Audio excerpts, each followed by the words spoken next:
À New York, l'Amérique du Nord, l'Amérique du Sud, l'Afrique et à l'Afrique également. Bienvenue.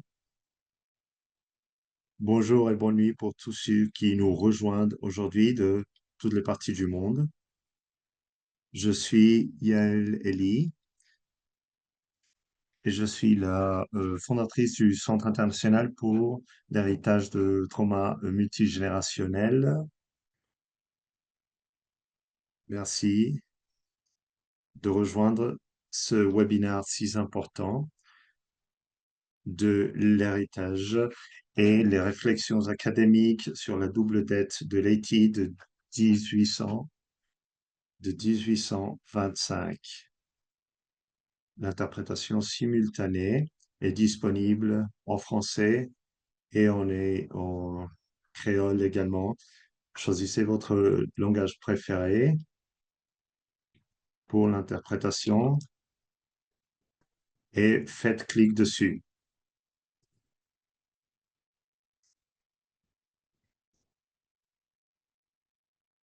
Ce centre international de l'héritage de trauma multigénérationnel webinaire et en collaboration avec le collectif Assisten.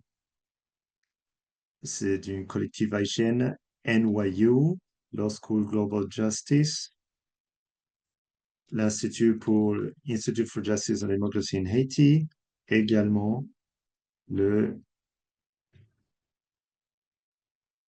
le Centre pour les droits de l'homme France-Haïti. J'invite aux leaders de ces organisations présentes de placer vos links sur le chat pour que les personnes puissent savoir tout sur vos importantes initiatives. Le webinaire a un panneau très distingué des académiques multidisciplinaires de l'histoire de Haïti qui spécialisent en histoire, sociologie, économie et droit. Ils vont engager un discours critique, historique, qui est, sur la situation financière du poids financier à l'Haïti, connu comme la double dette, pour compenser les coloniseurs, pour assurer la indépendance de l'Haïti et que Haïti a dû payer à la France. Le panel d'experts examinera la les conséquences durables et multiformes des structures économiques, de la souveraineté politique et le tissu social pour contribuer à, à des dialogues, de nouveaux dialogues nuancés dans les dimensions historiques contemporaines des réparations et la santé historique dans le contexte plus large, dans le contexte des, du peuple d'Haïti pour tout le monde. Ce webinaire ne pourrait pas avoir eu lieu sans la détermination, les efforts et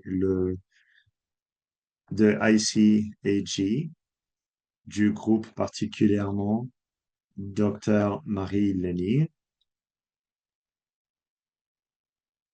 Et elle écrit une lettre dans le procès. Également pour nos interprètes français, donc Warda Tazi et Diego Melgar, et vos interprètes de Haitian Creole également.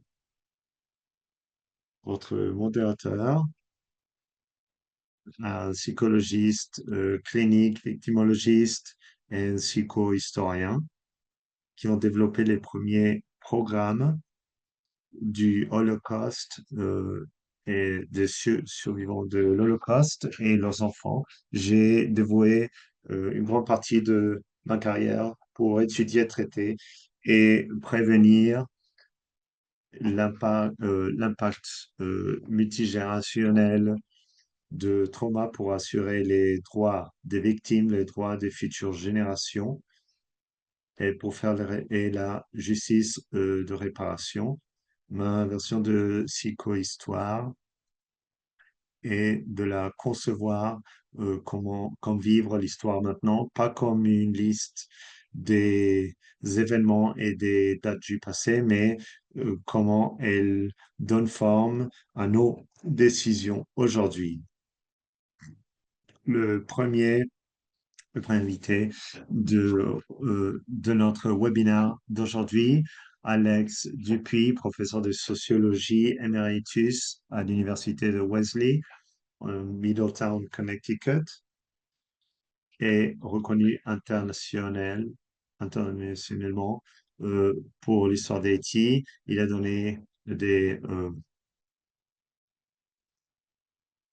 il a donné donc des conférences internationales à la radio, à la télé. Il a publié plus de 3000 articles dans des journaux professionnels, des anthologies et 6 livres.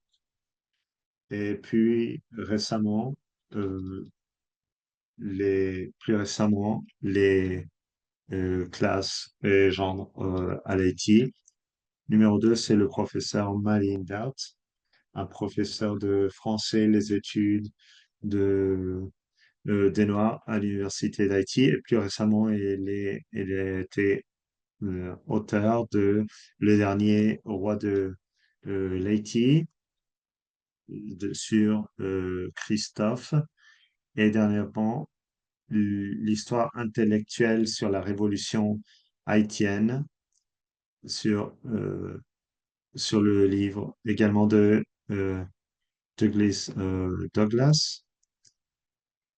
Ensuite, le professeur de géographie à l'université de Paris-la-Savonne et l'université de Haïti, qui a un doctorat en géographie. Sa recherche, il fait la recherche sur l'économie, les espaces publics, les études régionales sur les Caraïbes, Haïti et la République dominicaine, qui a le focus sur l'esclavage, la colonisation et la créolisation. Numéro 4, professeur Jean Casimir, professeur de l'University de Sciences de State University Haïti, avec un doctorat de sociologie à l'Université autonome nationale du Mexique. Il a servi comme un officiel de la Commission économique pour l'Amérique latine et les Caraïbes et l'ambassadeur des Haïti pour euh, les États américains et représentant permanent de l'organisation américaine. Ses travaux principaux incluent une culture opprimée, les Caraïbes, innée et divisible, et une décolonisation. Reading of Haiti History, le dernier invité aujourd'hui, c'est professeur Robert Fatton Jr. Il est lui, il est un professeur emeritus de Henry Taylor et Miss Marion H. Comme professeur de politique à l'Université de Virginia. Il a été président du département de politique et associé principal de l'école des études, de nombreuses publications. Haïti inclut Haiti, Trapped and Outer Periphery, and the Disguised Exceptionalism and Masking National Narratives of Haiti. 1 heure après la conclusion du webinaire, vous tous allez recevoir l'enregistrement de ce webinaire. Et normalement, nous sommes court de temps dû à notre audience engagée. Il y aura 10 minutes pour chaque présentateur.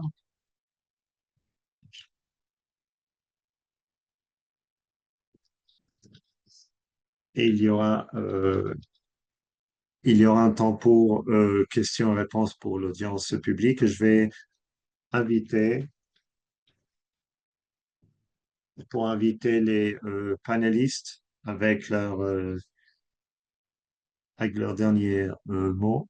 Et il faudra répondre toutes les questions et commentaires, bref, la plus majorité qu'on puisse possible. Maintenant, j'ai l'honneur de donner la bienvenue au co-modérateur Franz Voltaire, auteur également à l'Université du Chili, Haïti et Canada. Il a dirigé et produit des documentaires très reconnus comme The Past Memory, Port-au-Prince, My City, Maastricht and the History of Banking in Haiti. Il est le fondateur d'édition du Chidaka. France, tu pourras me corriger là-dessus. Il est très reconnu pour ses contributions à l'histoire, la culture et les études de diaspora des Caraïbes. France,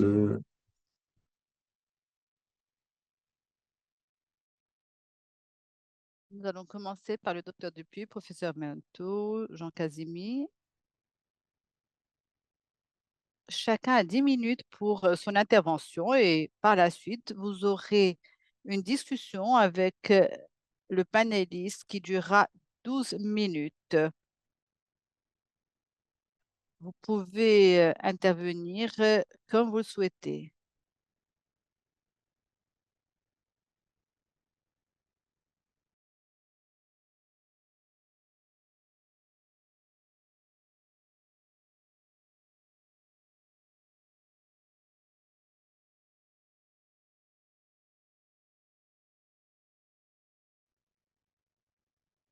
Nous allons commencer donc en créole.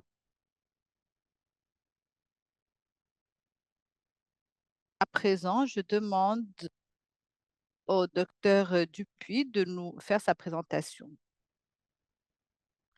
Merci, on m'a dit que je disposerai de 12 minutes. Avant de commencer, je souhaite remercier le International Center for Multi-Generational Legacies pour m'avoir invité à prendre part à ce webinaire. Le titre de ma discussion, c'est les réparations de la dette de Haïti. Haïti a déclaré son indépendance en 1804.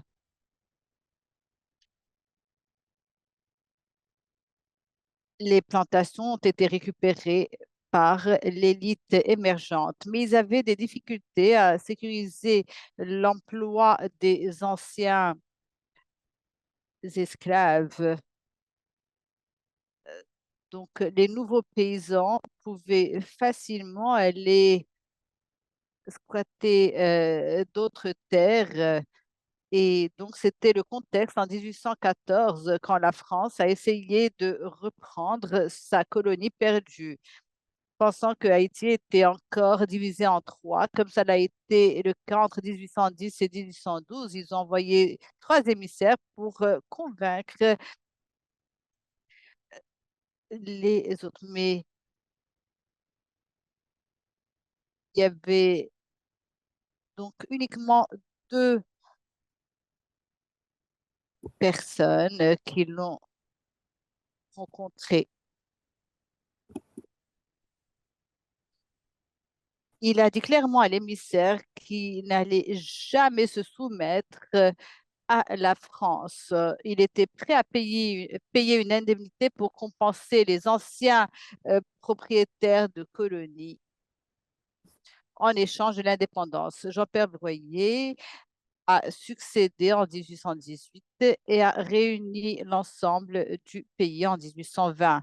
Il a suivi le principe de Pétrole, il a rejeté euh, le règne de la France et il a envoyé des émissaires en France pour négocier des accords de réciprocité. La France a refusé en premier lieu, mais en 1825, le roi Charles X a envoyé le baron à Haïti avec une flottille de 14 worship, c'est à demander une indemnité pour compenser les anciens planteurs coloniaux. En échange, la France reconnaîtrait l'indépendance de Haïti. Un blocus a été un acte de guerre et aurait pu perturber les échanges commerciaux. Mais pour être efficace, il fallait que ce soit élargi à l'ensemble des ports de Haïti. Louis XVIII avait un conseil privé qu'il avait conseillé de rejeter toute expédition militaire qui visait à reconquérir l'ancienne colonie française. Thomas Clarkson, un Anglais qui était conseiller au Pers, a dit que la France n'envisageait pas ou n'était pas prête à euh, aller en Haïti. Il a dit que la France avait renoncé à toute idée d'essayer de conquérir Haïti par la guerre, mais qui pouvait alors, en 1825, les deux se sont mis d'accord sur l'indemnité et la reconnaissance. Donc, mais les 850 millions de francs demandés par la France, c'est excessif, mais il l'a accepté pour deux raisons. D'abord, lui et son prédécesseur avaient déjà proposé un accord réciproque d'indemnité. Il avait compris qu'aucun autre pays européen était prêt à reconnaître l'indépendance du Haïti avant la France. La deuxième raison était une question de légitimité, de propriété privée. Une fois que la France a accepté et assuré le transfert des propriétés des anciens propriétaires de colonies à la bourgeoisie de Haïti, les personnes, en fait, en tant qu'historien haïtien l'a dit, l'indemnité n'était pas le prix payé pour la reconnaissance de Haïti. C'était un transfert de propriété massif. La France a accepté l'accord pour la même raison. Le roi Louis-Philippe, qui avait menacé euh, avec des actions militaires, avait dit que si l'indemnité était le prix de la reconnaissance haïtienne, le gouvernement du roi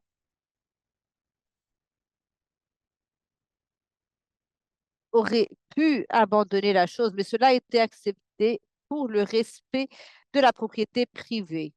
En 1838, Boyer a entamé le deuxième traité avec la France et a réduit l'indemnité à 60 millions de francs avec des échéances annuelles sur 30 ans. Mais puisque Haïti avait emprunté 30 millions d'une banque, donc le total pour la France était à 90 millions.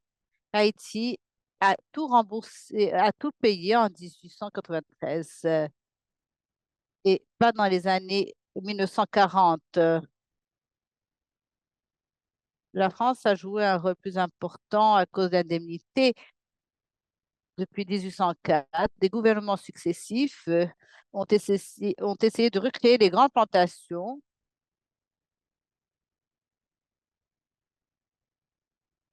et cela aurait nécessité l'expropriation des paysans en les transformant en personnes qui travaillent et cela a échoué. Cela a empêché une accumulation de capital entre 1804 et 1915. Haïti a connu une instabilité politique qui a duré un siècle. Sur les 23 chefs d'État en 111 années, 13 ont été renversés, 3 ont été tués et 6 autres sont morts pendant leur mandat et seulement un est arrivé à la fin de son mandat. Il y avait 4 présidents sous l'occupation américaine entre 1915 et 1934 et 17 entre 1946 et 2021. 4 ont été renversés. Un autre, Jabez Aristide, a été renversé 2 fois.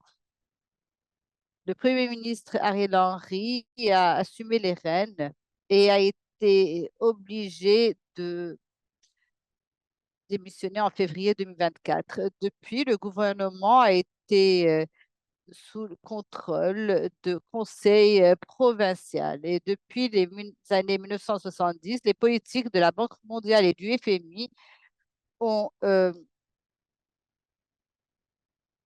participé au sous-développement de Haïti. Ils ont transformé Haïti en fournisseur de l'emploi le moins bien payé dans les Caraïbes. Ils payaient 32% de moins pour les personnes qui faisaient le même travail. En 1976, 64% de la population vivait en pauvreté absolue et les 5% les plus riches détenaient plus de 50% du PIB national. En 2007, les 10% les plus riches détenaient 47% du PIB. Il n'est pas surprenant que dans ces conditions, et avec une difficulté de gagner leur vie à Haïti, beaucoup de Haïtiens ont cherché à aller ailleurs. En 2020, les transferts de fonds ont représenté 25% du PIB haïtien. À mon sens, Haïti a besoin d'une démocratie qui représente, qui priorise et qui sert les intérêts de la majorité, même s'il est difficile de penser que ce soit possible dans le climat actuel de criminalité accrue.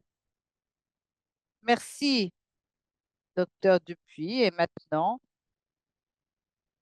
docteur Do, à vous. Merci à toutes et à tous d'être ici et merci bien sûr à docteur Danieli et à docteur Luney pour avoir organisé cette rencontre. Moi, je vais vous parler des 3 R de Haïti: réparation pour l'esclavage, restitution de la double dette et réconciliation. Et je vais commencer par aujourd'hui.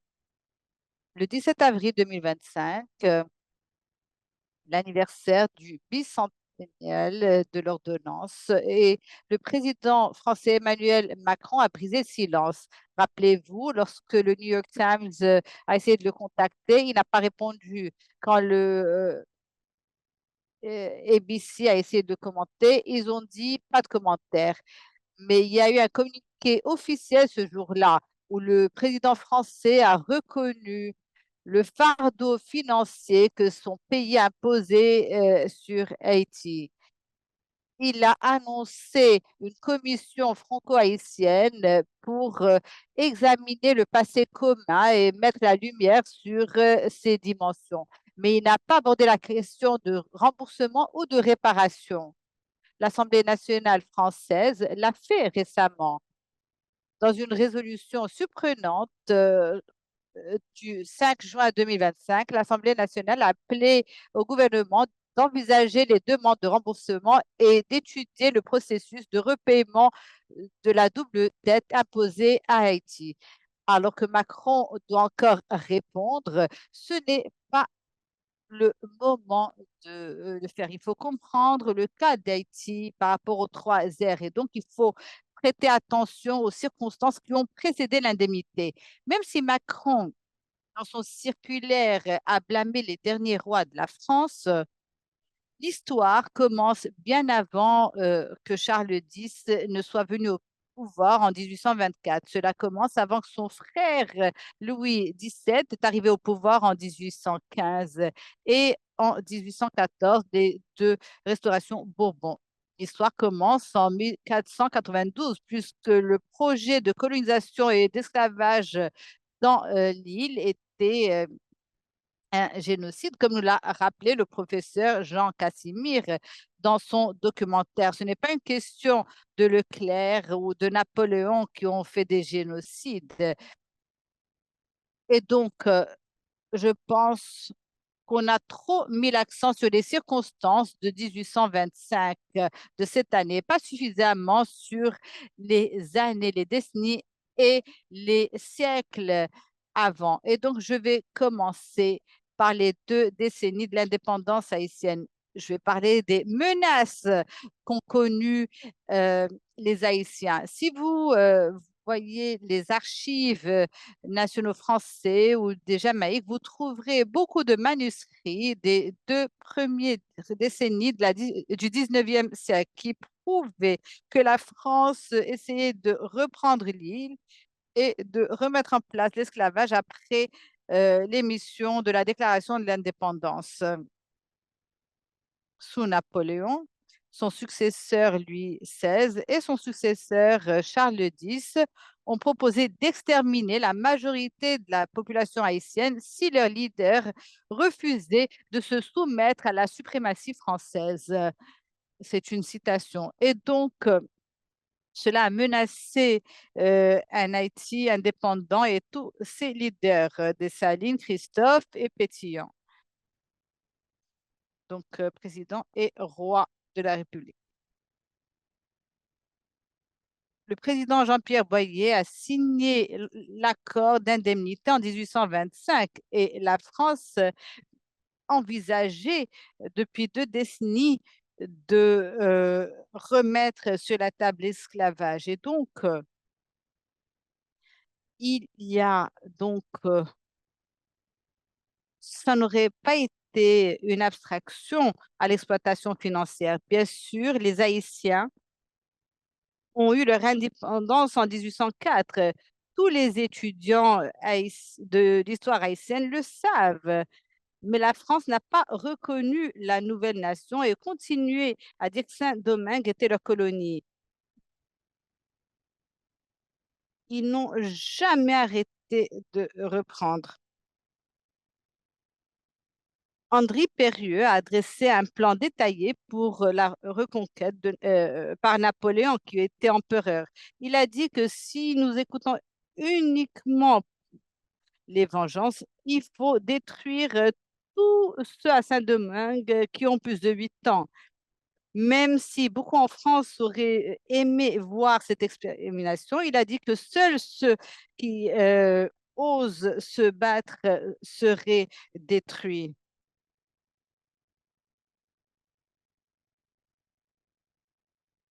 Et donc,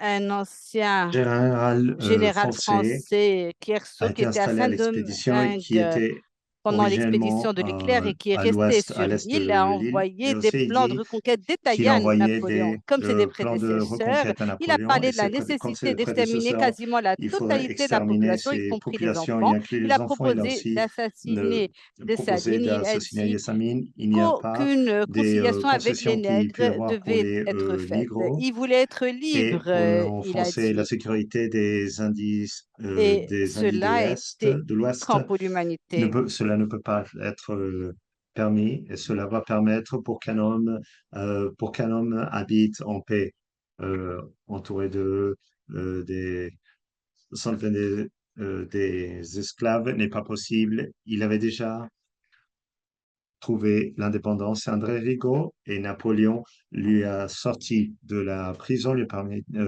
permis de sortir de la prison et il a présenté un plan de reconquête. C'est pour cela. Et Napoléon l'envoie à Lille euh, pour délivrer donc la République d'Haïti et il est mort en 1711.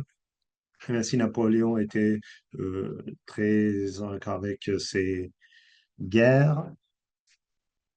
Il n'y avait pas de nouveaux plans pour la reconquête de l'île.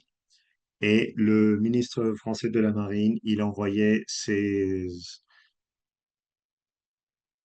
soldats pour la reconquête de l'île. Mais ce qu'on n'entend pas, c'est que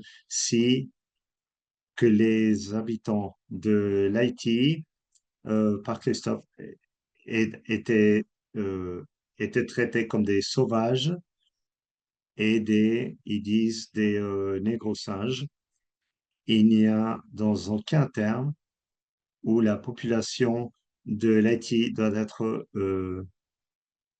remplacée et donc annihilée après un des espions a été déjà pris par les instructions de la marine, un des membres les plus euh, de plus renommés a dû se confronter avec l'irascibilité des ex-colonistes, un système barbarique et plein d'inégalités.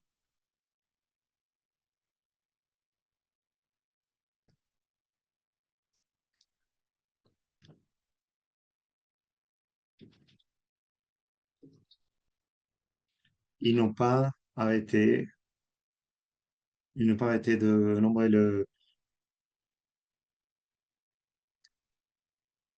ils n'ont pas seulement conseillé ça, mais ils ont offert, comme les premières fois, des moyens pour pouvoir faire cette mission des ex-colonistes qui vivaient en exil en Angleterre, avaient retourné en France, étaient retournés en France en 1811 et ils ont offert de financer l'expédition pour que le gouvernement français puisse restaurer son domaine.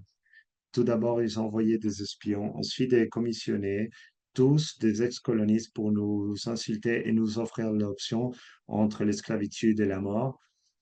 Ils ont donné des plans d'attaque. And all this violates the sense of, et tout ça viole le sens d'humanité. On sait que Pétion a eu un comportement très différent devant ses espions qui envoyaient la même lettre que Christophe dans dans dans un futur rencontre à la République. Il dit à ses conseillers Jean-Pierre Voyer et Cancina, les plus prochains pour la reconquête de la France, mais il a ouvert une autre porte fatale quand il a dit qu'il n'est pas opposé à ce qu'il appelle des indemnités pour la perte de leur propriété. Cela a été présenté en 1804 par les colonistes eux-mêmes qui ont demandé 700, 745 millions de francs de l'époque. Il y avait donc une habilité pour ce jeu de manipulation, mais la souffrance était sur les codes de l'Haïti même. Il était même si Thomas Carlson lui a présenté un plan, un accord d'indemnité, ils envoyaient une lettre pour les abolitionnistes de l'Haïti où ils insistaient que les requêtes pour l'indépendance étaient inadmissibles. Limonade a présenté que Christophe ne voulait pas dévier ni une lettre de sa proclamation de 1816 où il a une contrainte donc pour les Français, pour que plus de commissionnaires françaises ouvrent des négociations sans reconnaître l'indépendance de l'Haïti. Ils ont insisté publiquement que le peuple haïtien ne pourrait pas identifier les colonistes et qui les avait mis en chaîne et torturés. La Gazette royale a présenté cela. Si, je suis désolé, mais elle va vraiment trop vite. Ce n'est pas trop possible de suivre. On fait de notre mieux. Quel lien peut y avoir toujours entre l'esclave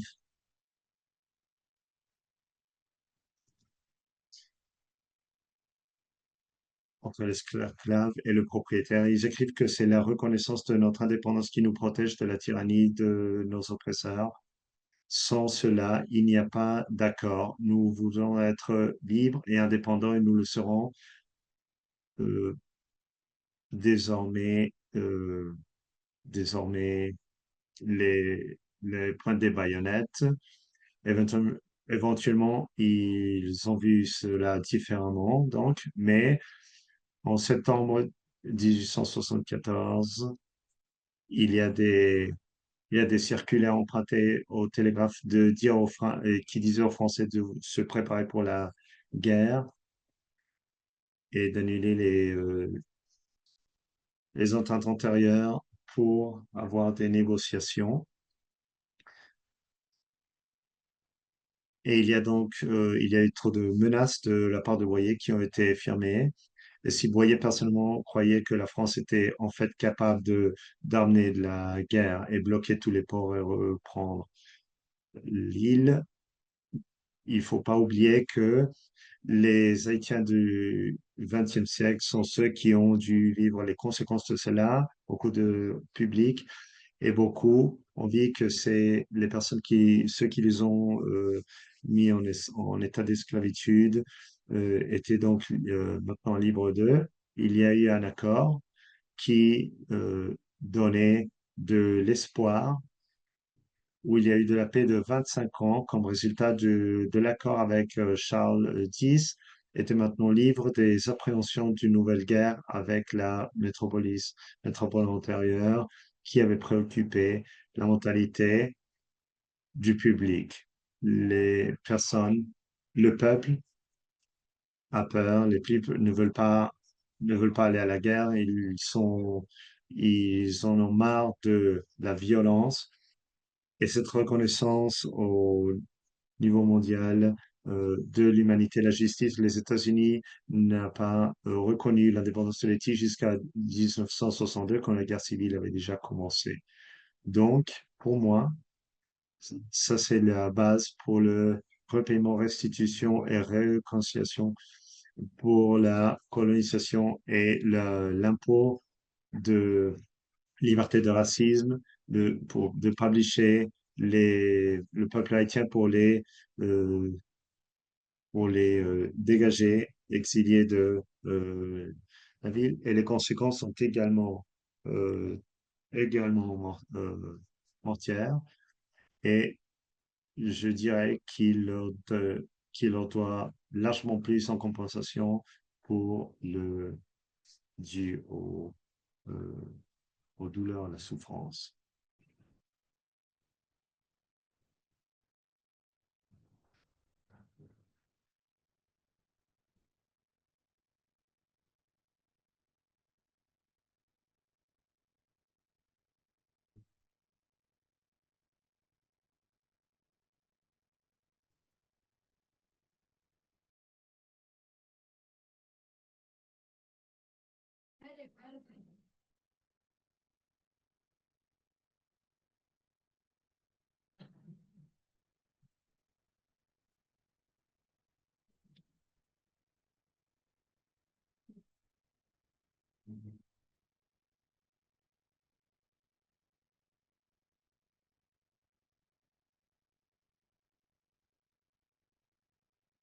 Et maintenant, le professeur Jean-Marie Théodas. Merci beaucoup aux organisateurs, organisatrices, et merci Yaël, merci Fanfan pour la modération et pour l'introduction. Et merci en particulier à Alex et à Marlène qui ont parlé juste avant moi et que j'ai écouté avec beaucoup d'intérêt, ce qui me permet, si vous voulez, de continuer en quelque sorte le récit en essayant autant que possible de mettre mes propos dans les brisées de ce qui vient d'être dit, de façon à éviter que la discussion soit une discussion mi-haut, mi-bas. Alors, je retiens beaucoup de ce que vient de dire tout à l'heure Marlène, l'idée donc de ces 3 R, réparation, restitution et réconciliation. Bon, la réconciliation reste, je dirais, pour nous quelque chose d'un horizon très lointain compte tenu de la situation de guerre, on ne peut même pas dire civile, parce que ce n'est pas une guerre qui oppose des partis, mais on va dire de cette guerre de 3e type qui ravage Haïti, puisque nous comptons plus de 5000 morts depuis le début de l'année, un bilan qui rapproche Haïti davantage de la Somalie, du Soudan, d'autres pays en guerre sur d'autres continents. Mais je reviendrai surtout sur les 2 principaux R, qui sont donc réparation et restitution. Tout d'abord, réparation. Je pense que du point de vue de la réparation, Haïti fait partie de tous les pays du Nouveau Monde qui, au titre de l'esclavage et de la colonisation, ont subi une injustice qui a duré plus de 300 ans.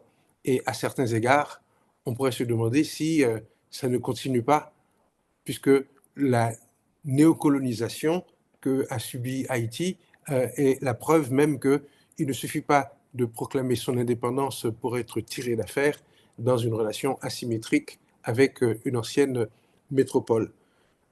Donc, de ce point de vue, Haïti participe d'un ensemble plus vaste qui englobe la plupart des pays du Nouveau Monde et au-delà, on pourrait dire, des pays d'Asie qui ont connu le même sort, c'est-à-dire l'esclavage et la colonisation.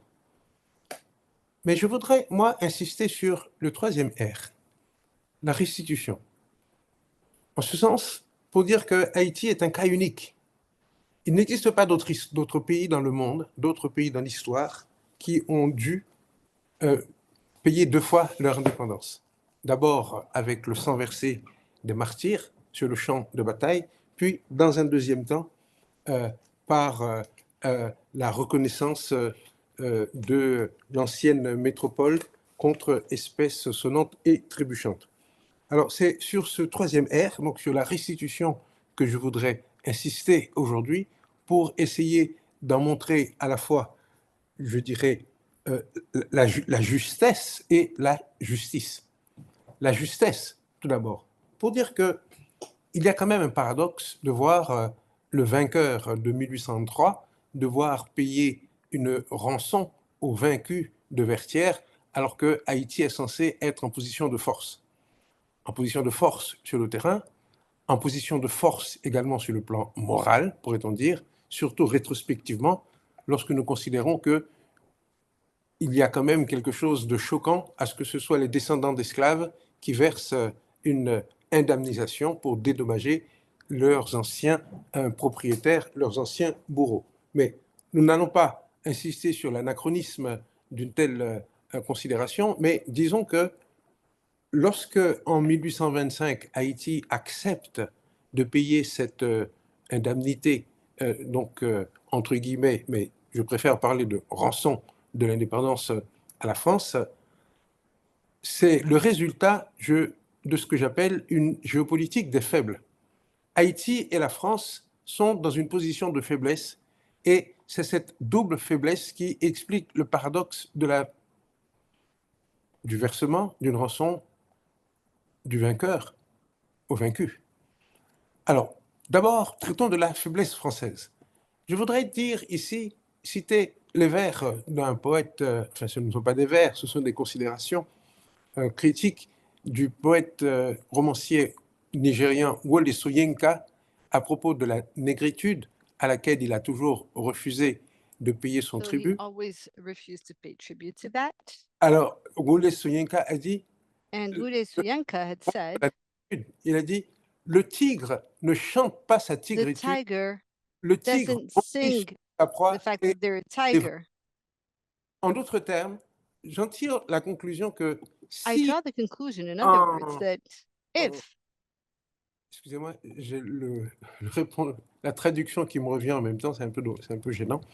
Alors, je disais donc que si la France, en 1825, avait véritablement eu les moyens de mettre à exécution la menace de craser-briser, d'invasion formulée par l'ultimatum dont le baron de Mâcon était porteur.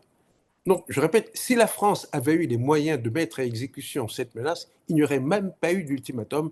La France aurait fait comme le tigre, elle se serait jetée sur sa proie et l'aurait occupée purement et simplement. J'en déduis que la France était faible. Et je peux le prouver en rappelant un certain nombre de faits. D'abord, la défaite de 1803, qui a quand même laissé plus de 50 000 morts du côté de la France. Ce n'est pas rien, c'est l'une des premières grandes défaites de l'armée napoléonienne. Il y a eu 1805, la défaite de Trafalgar, qui a décimé la marine française, puis la défaite de Waterloo, 1814. En d'autres termes, 22 ans après la défaite de Vertières, la France n'avait pas la même capacité ni maritime, ni le plan de l'infanterie pour mener une expédition à si grande distance de ses bases. Donc, la France, en 1825, ne fait pas peur. En quelque sorte, cette faiblesse, elle est visible sur le papier, mais elle est aussi caractérisée par l'antécédent de 1823, la déclaration de Monroe, qui interdit aux puissances européennes tout équipé militaire dans le Nouveau Monde pour essayer de rétablir une colonie rebelle. Et même si je ne suis pas sûr que la clause de Monroe aurait joué en la faveur d'Haïti, le pays n'étant pas formellement reconnu par les États-Unis, je pense cependant que la France avait peu de chances de réaliser en 1825 ce qu'elle n'avait pas pu faire en 1803, au moment où elle était au sommet de sa puissance.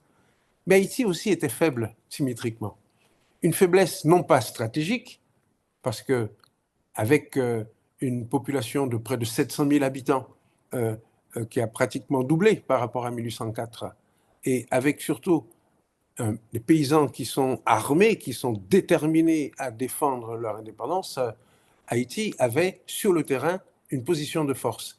Mais n'étant reconnu par personne, le pays était toujours, on va dire, soumis à la possibilité d'une invasion des Espagnols, des Français, des Anglais et pourquoi pas même des Américains, parce que cette indépendance marronne, cette indépendance qui n'est reconnue par personne, même pas par les républiques sud-américaines que Haïti avait pourtant aidé à conquérir leur indépendance, cette indépendance reste une indépendance vulnérable, une indépendance de papier.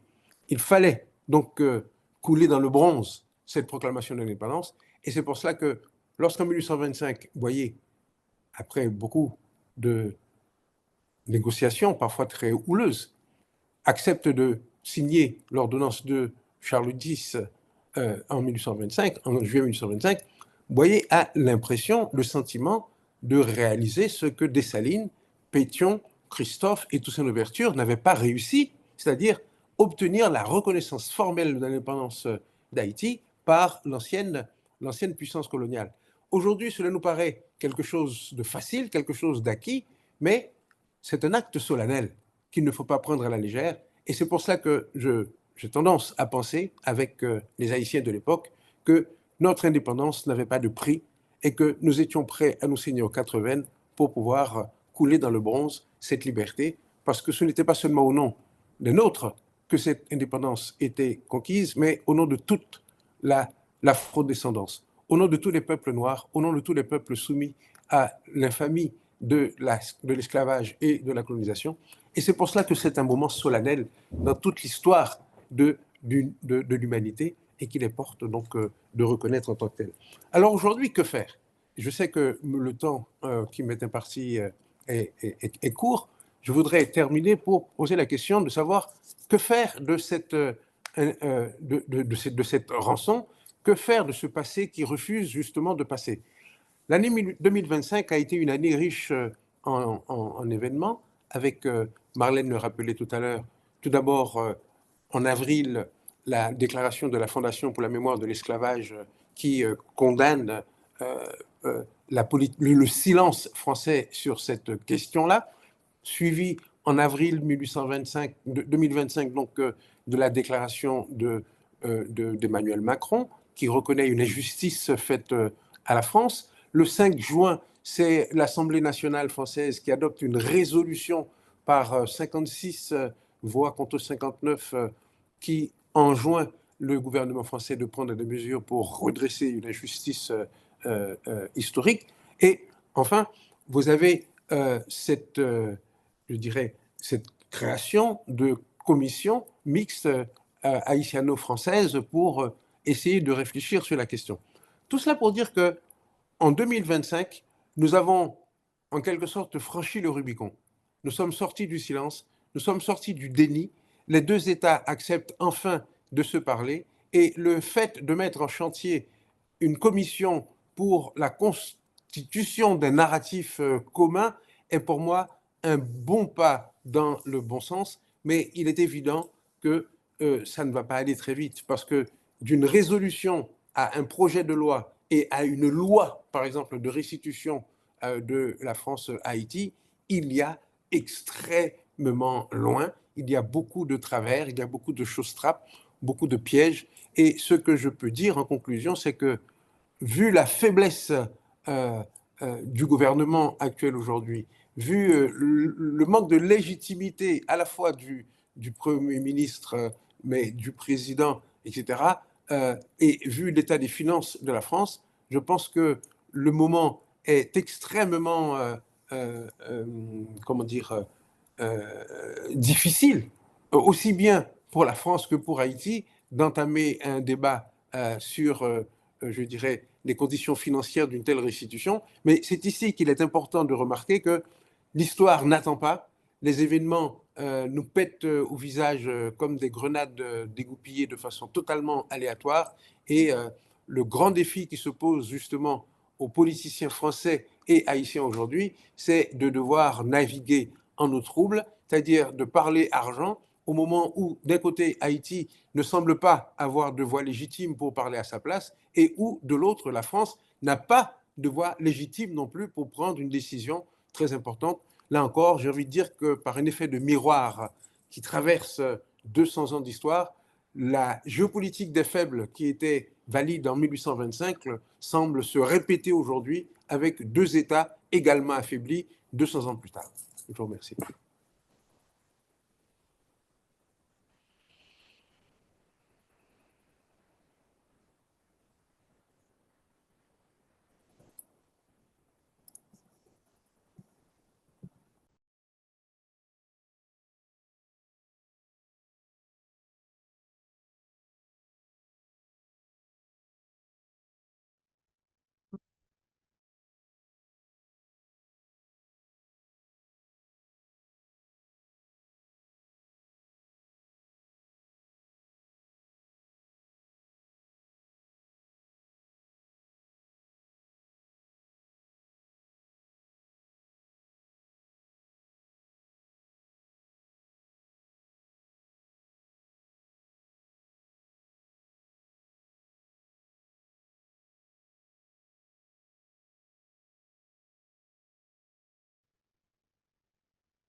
Donc, merci pour toutes les informations.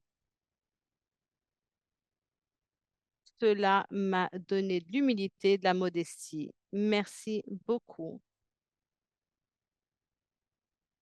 C'est un moment sur lequel nous allons réfléchir. Mon travail, tout d'abord, parlons-en. La dette, ce n'est pas une question juridique, mais c'est une question de moralité, d'éthique et de justice. Et cela n'a rien à voir avec des institutions juridiques. Donc, avec le travail que je fais et les études,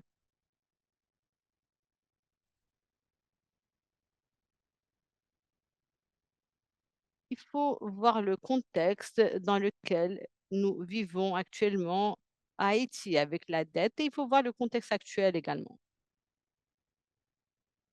Les réflexions académiques sur la double dette de Haïti. C'est le titre le sujet de nos discussions aujourd'hui. Au 19e siècle, alors tout d'abord, regardons qui nous avons sur le terrain à Haïti au 19e siècle. Le professeur Dott nous a donné un bon aperçu, ainsi que professeur Dupuis, et ils nous ont donné des informations sur ce qui s'est passé à Haïti. Donc, au 19e siècle, tous les leaders sont des militaires. Il n'y a pas de leader civil, mais ils n'ont pas la capacité de tenir leur position. Ils doivent parler à la communauté internationale et ils ont besoin de soutien pour obtenir des armes pour contrôler la population. Ils ont essayé de régner dans deux catégories. D'abord, il y a les libres. Il y a Toussaint et Broyer qui essayent de communiquer avec la France, mais en vain. jusqu'à la mort de Christophe. Ils n'ont pas peur de négocier l'autonomie avec des Anglais ou des Français.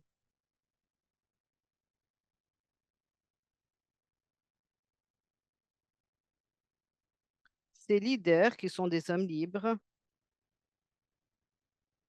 sont d'accord pour travailler avec les populations locales. Ceux qui ont combattu jusqu'à 1804 sont ceux qui vont devoir payer de nouveau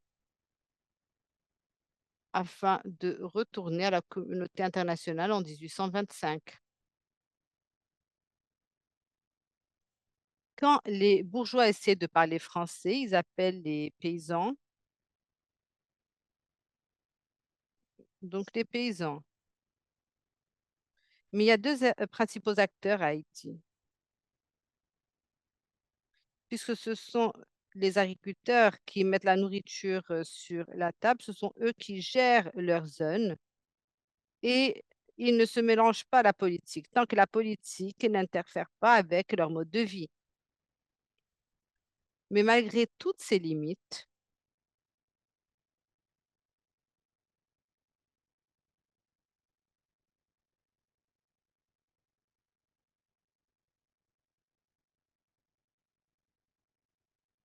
ils travaillent pour essayer d'avoir une table bien achalandée.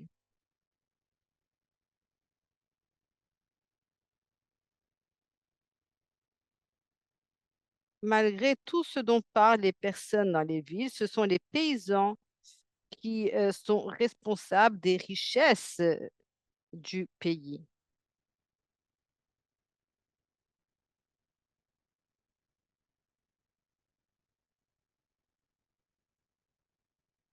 Et donc, ils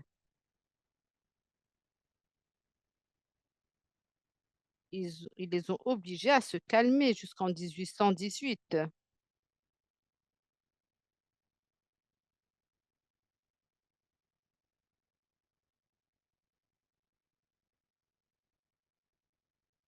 Pourquoi et pour quelles raisons est-ce que Boyer a accepté la dette?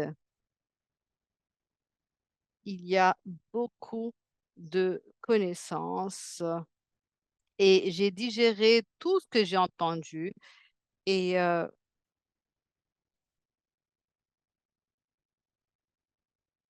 je vais devoir atténuer ce que je vais dire. Donc, tous les leaders du pays ont combattu dans la guerre de l'indépendance. Et s'ils devaient oublier l'ordre de tuer tous les Noirs de la ville, s'ils ne savaient pas ce qui se passait aux Caraïbes,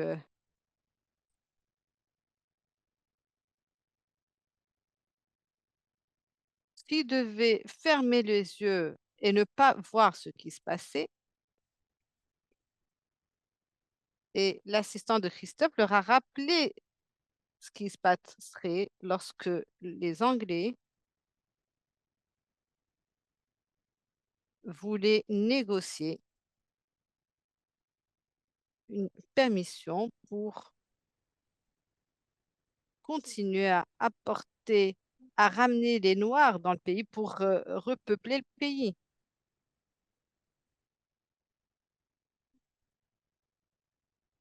En conséquence, il n'y a pas moyen que l'État français ne comprenne pas ce que Voyer est en train de parler. Qu'envoyer à donner à la population d'Haïti avec les deux mains attachées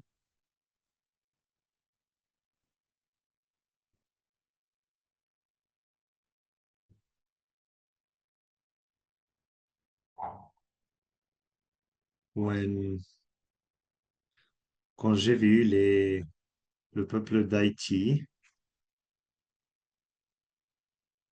je peux, il pouvait donner une explication, il défendait sa présidence, il défendait sa relation avec Leclerc, il défendait le peuple qui est en train de faire une conspiration avec Charlemagne. de marrons, chef, etc.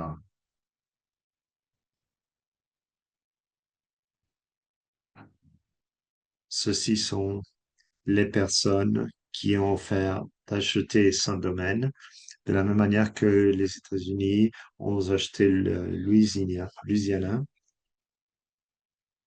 mais entre tous les hommes libres ensemble,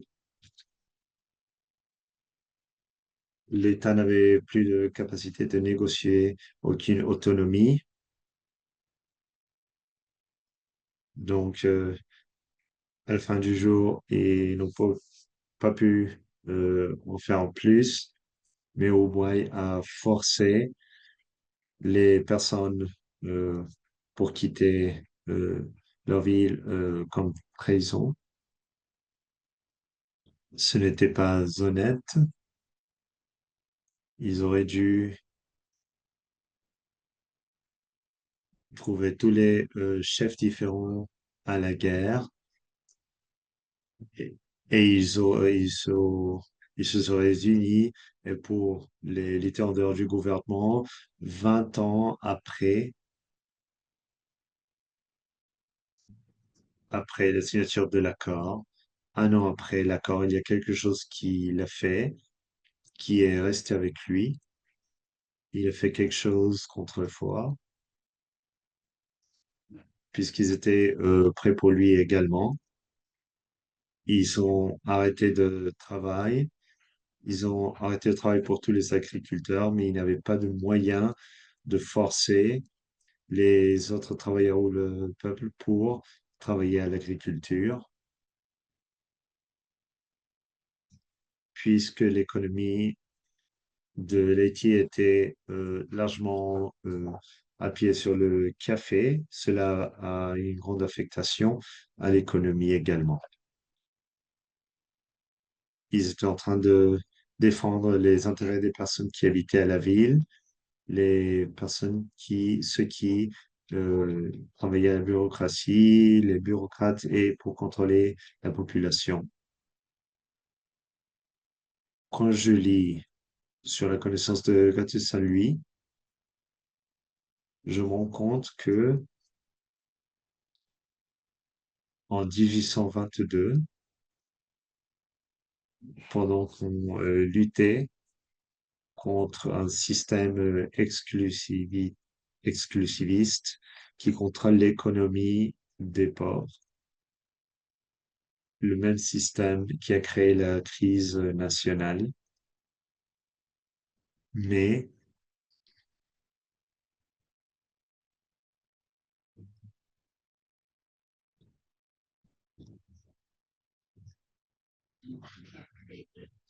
mais si on veut avoir un changement de l'économie, on doit trouver un type de relation entre les riches et les pauvres pour trouver un point milieu. Et c'est pour cela que Savoie connaissait très bien ce qu'il faisait quand il a présenté l'accord de 1884 pour les personnes. Il défendait l'intérêt de sa présidence, de ceux qui étaient en contrôle des pauvres.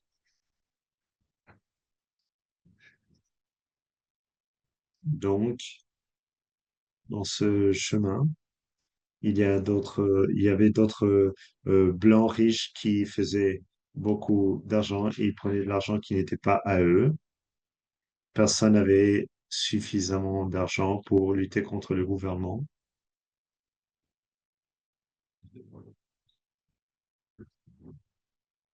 Et la ville donc n'avait pas un budget suffisant et ne pouvait pas être à jour avec l'agriculture et l'éducation, pas seulement parce que le pays était pauvre, mais aussi parce que l'économie du pays était sous tension.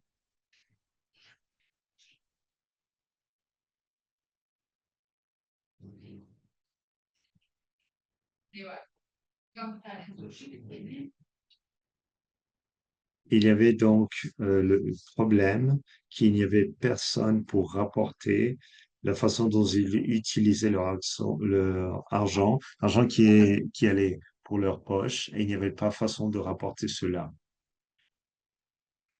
Mais si on continue à prendre le temps de parler et signaler du doigt euh, par rapport à l'argent qu'il nous doit, nous allons finir dans un endroit encore pire de ce qu'on est aujourd'hui. Devrait-il nous rembourser? Oui, mais nous devrons voir là les conditions sous lesquelles ils veulent nous retourner. Nous savons que les Blancs ne donneront pas de retour sans avoir quelque chose en retour. Donc, nous devrons faire attention. Souvenez-vous des agents de Petro-Caraïbes. Il y a un grand journal en France qui a commencé ça à nouveau, mais nous ne pouvons pas oublier que depuis 1892, désolé, 1492, depuis 1492, maintenant je me souviens que les plus forts sont ceux qui font la loi. Êtes-vous sûr que la publication du New York Times était a joué à notre faveur? Il faut se poser la question à nouveau, mais le voir de la perspective de l'Haïti, le système de 1815, où est ce système maintenant? Il faut arrêter de permettre que le système d'une qui porte une partie de la population en avantage par rapport à l'autre. Les étrangers n'ont aucune idée de quoi faire pour avoir un système. Donc, on peut continuer à chercher, à lutter pour l'argent qu'il nous doit, mais nous ne pouvons pas rester inactifs. Nous devons continuer à faire de notre part. Nous devons arrêter de diviser les personnes dans les zones rurales des personnes qui habitent dans les villes, puisque ce n'est pas seulement un cas des universités, c'est plus grand que ça. Merci. Merci Jean, professeur, professeur Jean Casimir.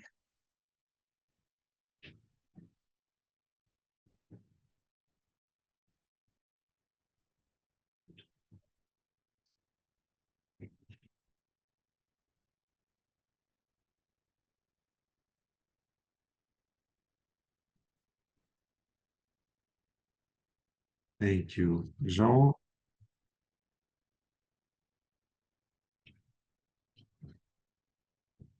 maintenant c'est le professeur Robert Fatton, le dernier parler. Permettez-moi de remercier tous les sponsors de ce webinaire, spécialement Dr. Danieli, également mes collègues Alex, Jean-Marie et Fofo.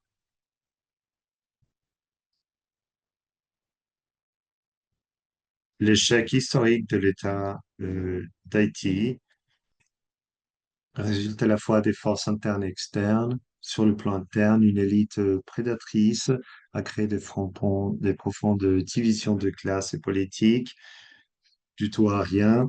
Sur le plan externe, en raison de son histoire unique, les puissances occidentales ont traité Haïti comme une nation patria pendant les grandes parties du 19e et 20e siècle.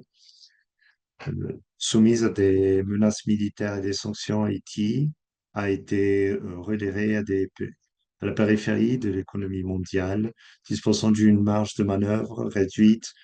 Sa classe dirigeante et négocié des conditions de soumission, acceptant un rôle de, de développement sur une convergence d'intérêts opportunistes avec ses maîtres impériaux. Cette convergence explique dans une partie, une des sanctions impériales les plus lourdes imposées à Haïti, l'indemnité dite à 1825 face à des menaces militaires.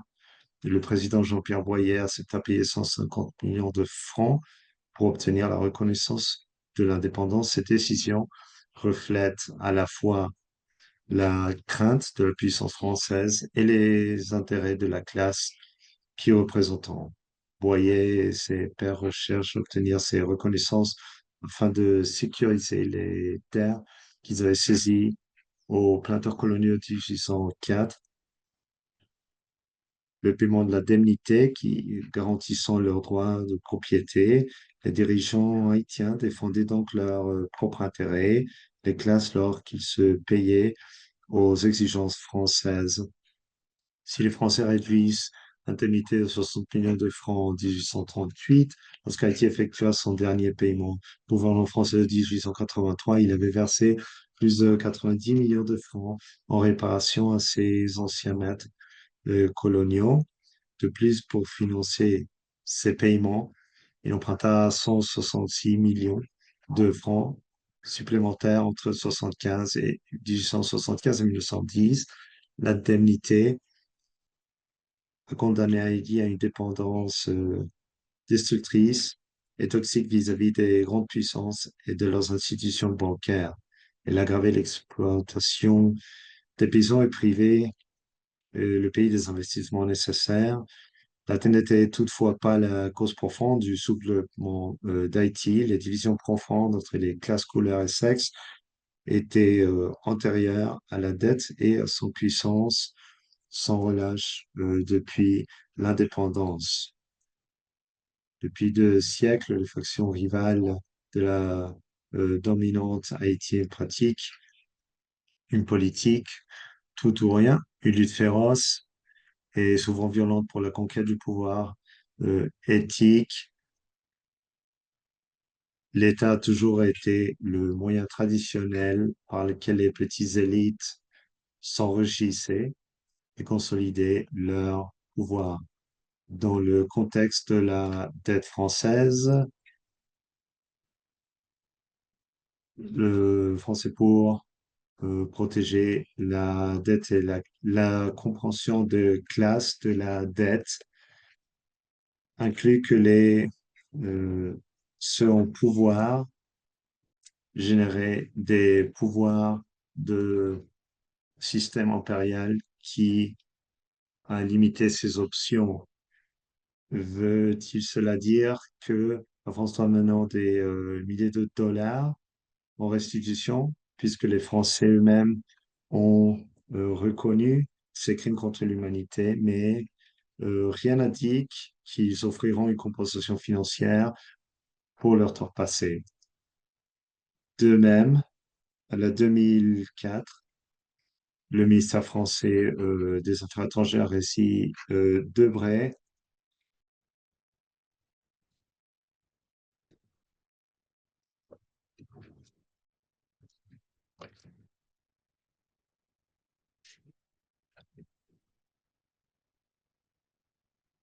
mais cela affirmait que la restitution n'avait aucun fondement juridique, car il s'agissait d'un acte appartenant au passé, de défier l'inadmissible rétroactif de la loi et des mois,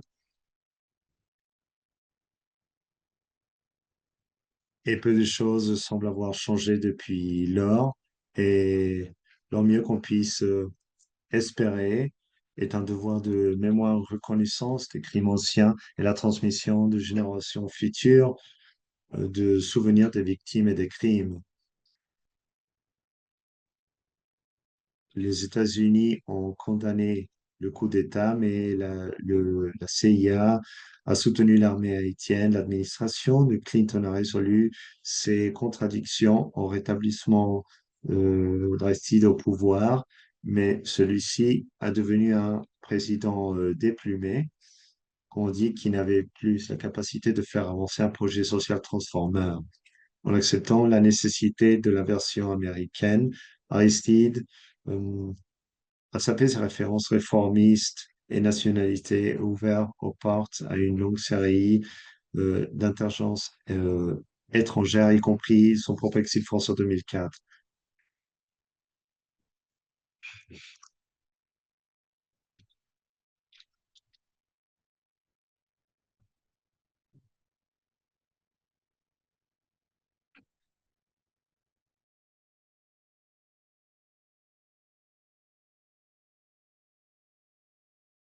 Et pourtant, ils continuent de soutenir les ingérences étrangères malgré leurs échecs répétés. Le conseil présidentiel de transition actuel, formé après l'assassinat du président Moïse en 2021, et la gangstérisation croissante de Port-au-Prince suit le même schéma.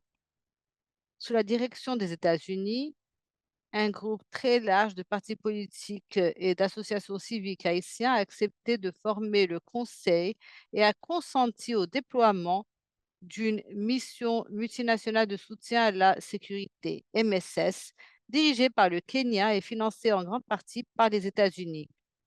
Malgré des divisions acrimonieuses et des scandales de corruption, le Conseil a réussi à survivre en élaborant des règles de gouvernance, en établissant une présidence tournante entre les 4 différents chefs de ces 7 groupements politiques.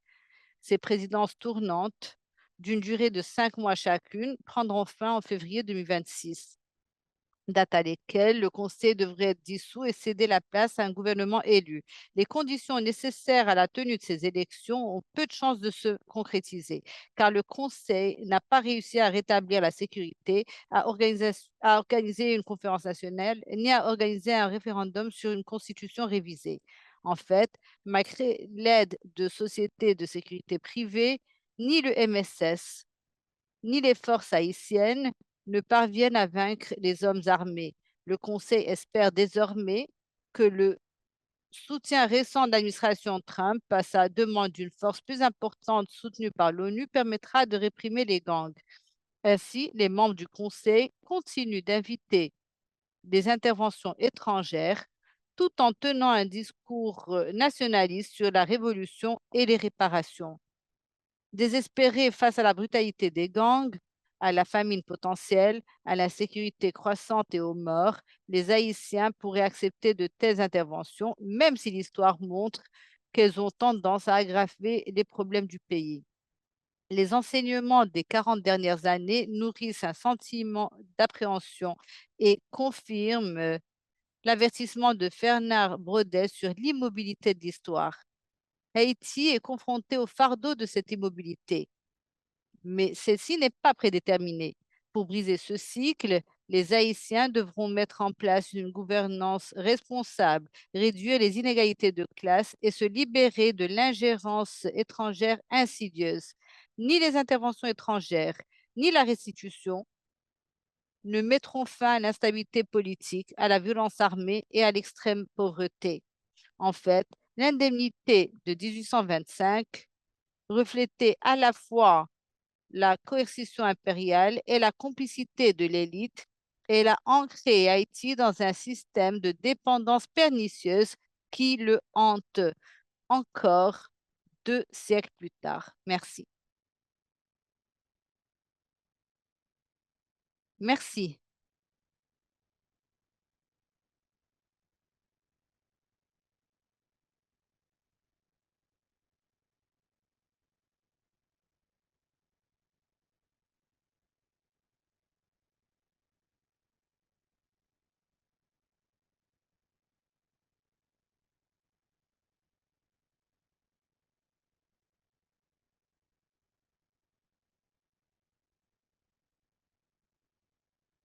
Peut-être que je peux prendre la parole jusqu'à ce que France nous rejoigne de nouveau.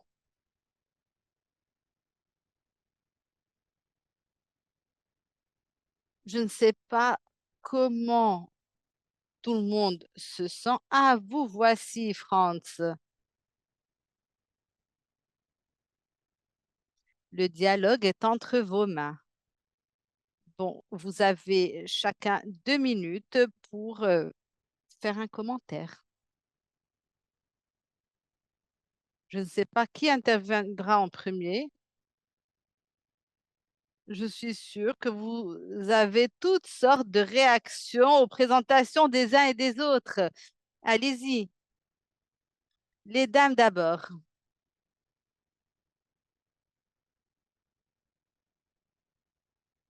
Professeur Do, oui, bonjour à toutes et à tous et merci beaucoup pour ces excellentes présentations.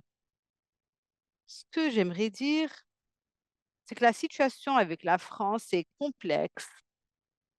Et même si je pense qu'on a peu d'espoir qui paye, même si je pourrais être surprise, je pense qu'il est important de voir où nous en sommes aujourd'hui. Je pense que quelqu'un a posé la question dans le chat pour s'assurer que le public français connaisse l'histoire. Et je pense que c'est très important. J'ai enseigné en France de 2002 à 2003 et aucun de mes étudiants avait entendu parler de Haïti ou avait su quoi que ce soit de Haïti. Ils n'avaient jamais entendu parler de Saint-Domingue, de la Révolution haïtienne, de Saint-Verche. Alors, j'ai vu que les choses ont changé au cours des dernières décennies, mais pas beaucoup. Il y a la Fondation de mémoire de l'esclavage qui a rapporté que 10% des étudiants français vont se concentrer sur Toussaint de Vertu. Il y a encore beaucoup d'enseignements sur la révolution actuelle et l'indemnité. Donc, même ceux d'entre nous qui n'essaient pas forcément de pousser pour la restitution et la réparation, je pense que c'est important d'en parler dans ce genre de forum, car les connaissances,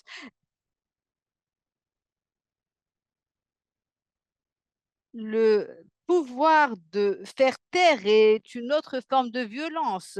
C'est ce qui permet aux personnes de voir le Haïti contemporain et dire des choses qui sont, qui vont à l'encontre de l'histoire. Professeur Faton et professeur Dupé-Casimir ont parlé des crises haïtiennes qui sont à la fois externes et internes. Et je dirais que même en 1819, quand Ballon de Vathé a écrit la première histoire de Haïti, il a parlé des causes du pays qui étaient internes et externes en même temps. Mais cela ne signifie pas qu'il faut choisir l'un ou l'autre. Il faut se concentrer sur les deux en même temps. Merci, professeur Do. Je ne sais pas qui souhaite intervenir à présent.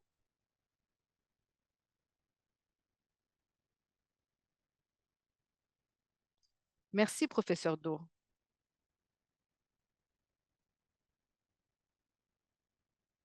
Qui souhaite prendre la parole? Je peux y aller, allez-y. Je pense que nous avons deux positions ici. L'une, c'est que les Français étaient capables d'attaquer Haïti et de soumettre Haïti à l'indemnité. Et l'autre position est que les Français étaient très affaiblis. Je pense que Jean-Marie et Alex l'ont mentionné. Et donc, il était très peu probable qu'ils auraient pu reprendre Haïti. Je ne sais pas où nous en sommes dans cette discussion historique, mais il me semble qu'il y a une grande question ici. Et j'aimerais qu'on mette en lumière cette question.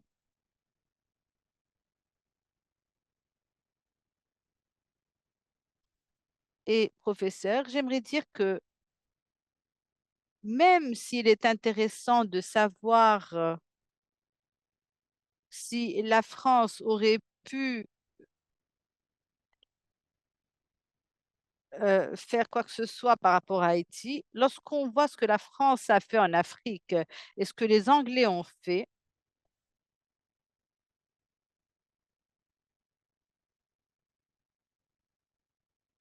je dirais que c'est la même chose.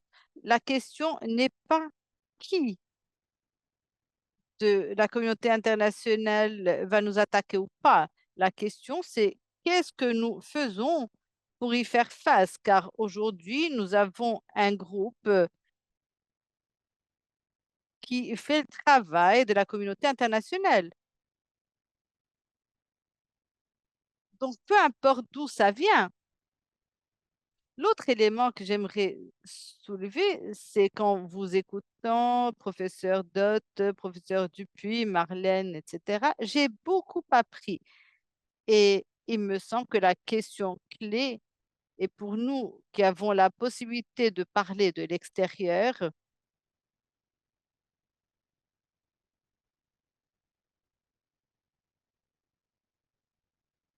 alors je ne parlerai pas, Marlène, de ce qui se passe dans l'enseignement en France. Qu'est-ce qu'on enseigne à Haïti? Car il y a beaucoup de silence. On met sous silence les connaissances dans notre pays. Qu'est-ce qu'on sait de tout cela? Moi, je parle des personnes rurales de Haïti qui ne connaissent pas la question. Rappelez-vous, Marlène, un parlementaire à Haïti a pris la parole pour expliquer aux Haïtiens que les États-Unis étaient en train d'envahir différents pays. Mais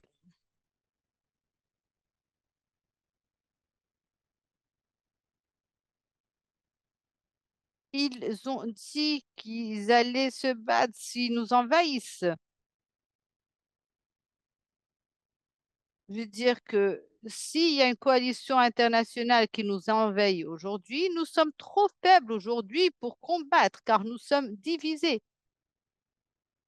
Et donc, je propose de prêter attention à notre force intérieure, en interne, sans se concentrer trop sur ce qui peut venir de l'extérieur. C'est une proposition que je propose très modestement. Merci, Jean. Nous avons deux interventions à présent, docteur Dupuis et professeur Théodate. En premier, je lui laisserai le dernier mot. Donc, j'interviendrai pour répondre au professeur Fatton et lui dire que euh, il y a une apparente contradiction entre les deux positions.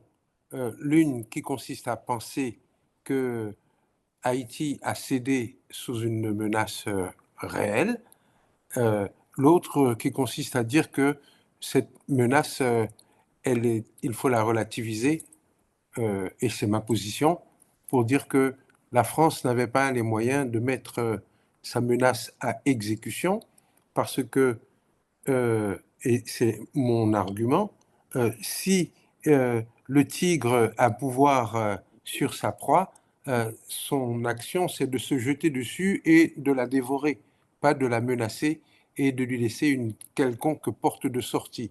Et ici, je rejoins le professeur Casimir pour dire que nous sommes géopolitiquement dans le clan des faibles et la menace n'était pas seulement une menace française, elle était anglaise, elle était espagnole, elle était américaine.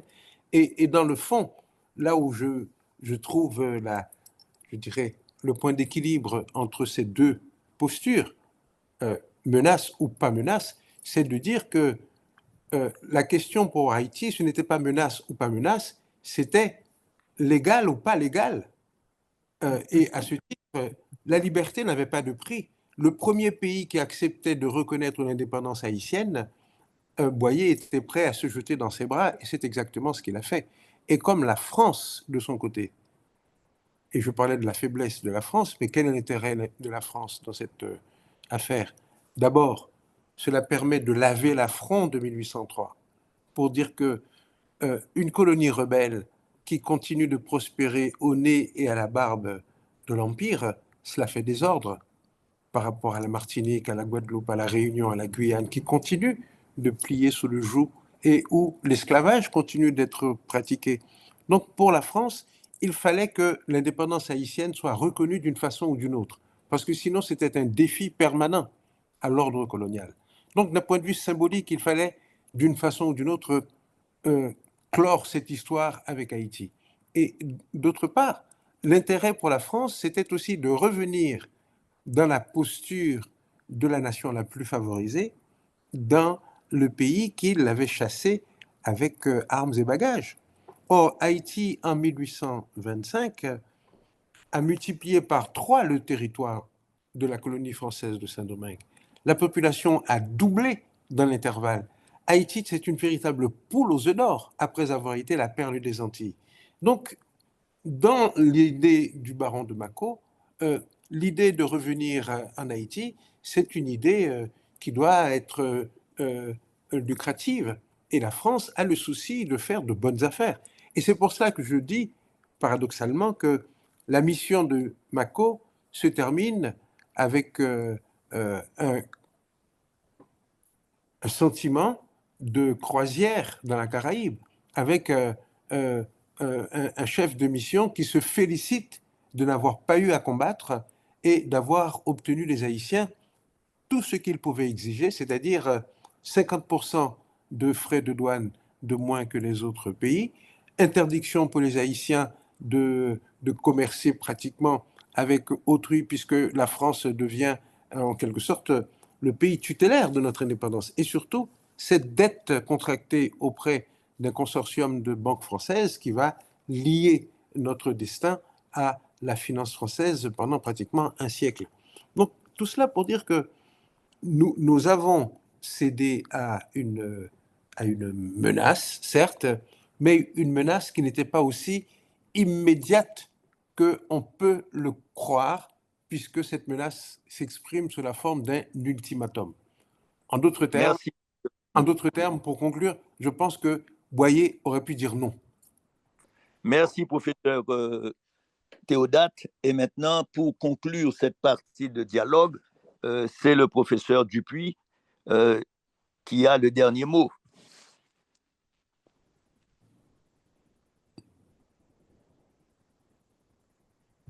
Professeur Dupuis. Please unmute. Ouvre ton micro. Oui, mais... Dupuis, ouvre ton microphone. Okay, can you hear me now? Yes. Okay. Well, Donc, l'une des choses, c'est que j'apprécie toutes les interventions, mais tout de même, j'aimerais dire que nous avons une tendance à ne pas à néguer l'agence des leaders haïtiens. On ne peut pas comprendre Haïti sans l'insérer dans le contexte international dans lequel il existe, mais il y a des alternatives dans cela.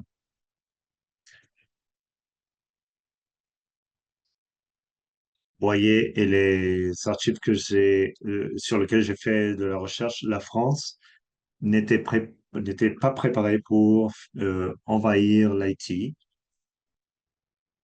Et en plus, Boyer pas seulement a occupé Haïti, mais il a occupé toute l'île entière de Santo Domingo. Il était en train d'exploiter toutes les Dominicaines pour la classe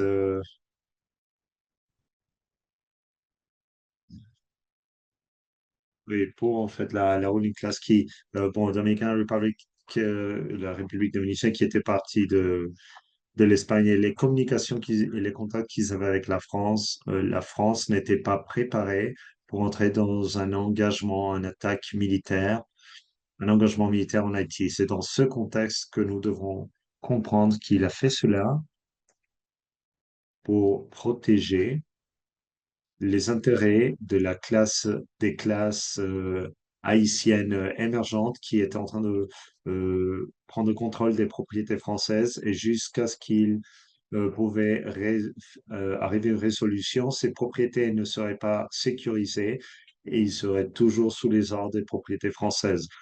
L'indemnité va avoir exactement avec ça, pas d'une menace de la France, pas par une crainte, parce que la France n'était pas en capacité de faire ça. Il le faisait pour protéger la classe émergente haïtienne. Et à moins que nous comprenions cela, de mon point de vue, nous ne pourrons pas comprendre 1825, c'est tout ce que j'ai à dire. Merci beaucoup, professeur Dupuis. Et maintenant, je pense que les derniers mots au public. J'allais en fait vous aider lire les questions et les commentaires, mais puisqu'ils sont la plupart en français euh, ou en créole, je ne suis pas bon pour ça. Donc, peut-être euh, à nos interprètes s'ils pourront faire cela pour nous, ou France, si vous désirez prendre ce rôle, vous pourrez le faire vous-même, mais je pense que mon expertise pourra aider ici. Nous avons donc 20 minutes toujours et nous avons plusieurs questions et plusieurs commentaires sur le chat. Je pense qu'on commence plutôt par les questions.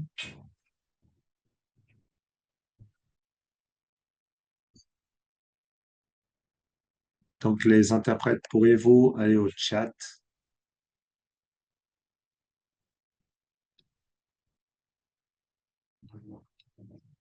et sélectionner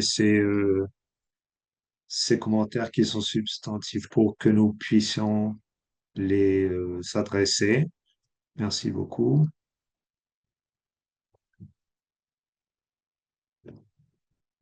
Et pareil pour les questions et les restants, je peux lire la dernière.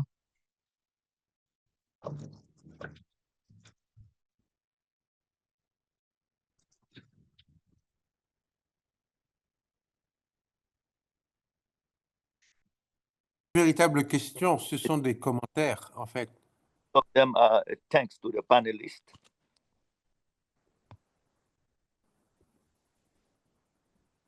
Okay, that's okay too, to respond to comments. If you want to, if you have a Est-ce que, wish to. est-ce que je peux faire une petite intervention? Oui, yes. Oui. Ce que je dois dire, et ceci c'est en réponse à ce que disait Marlène Do tout à l'heure concernant l'ignorance des écoliers et des étudiants en France sur l'histoire d'Haïti. Ce qu'il faut savoir, c'est que la question de la dette, de la rançon, il faut bien dire son nom, n'aura jamais la même importance en France qu'en Haïti. Elle n'aura jamais la même importance parce que pour la France, c'est une page sombre de son histoire, c'est un moment qui est en totale contradiction avec le discours de la nation des droits de l'homme, le discours sur l'amitié entre les deux pays, etc. Donc cela lève un coin du voile qui n'est pas très glorieux et je vois difficilement comment la France va insister sur cette page noire de son histoire quand on sait que il a fallu attendre pratiquement 40 ans pour qu'on commence à parler de la période de l'occupation.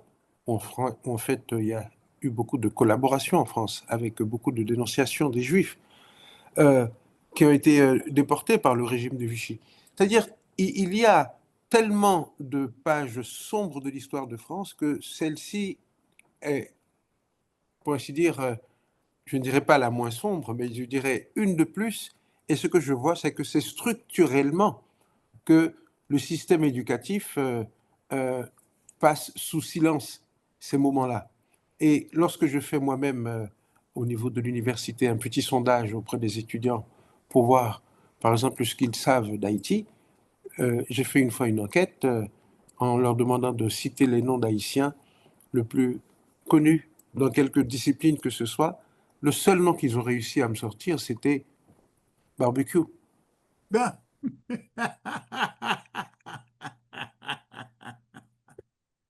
Voilà. If I could, I would like to respectfully disagree with Professor Dupuis about the property because after 1804. Oui, en fait, par rapport à la propriété, dire que je ne suis pas en accord avec le professeur Dupuis puisqu'ils ne sont pas en charge à l'époque et ils ne savent pas qu'ils n'ont pas une base légitime puisque durant la Révolution, tous les Français qui ont quitté avaient leur propriété par assermage.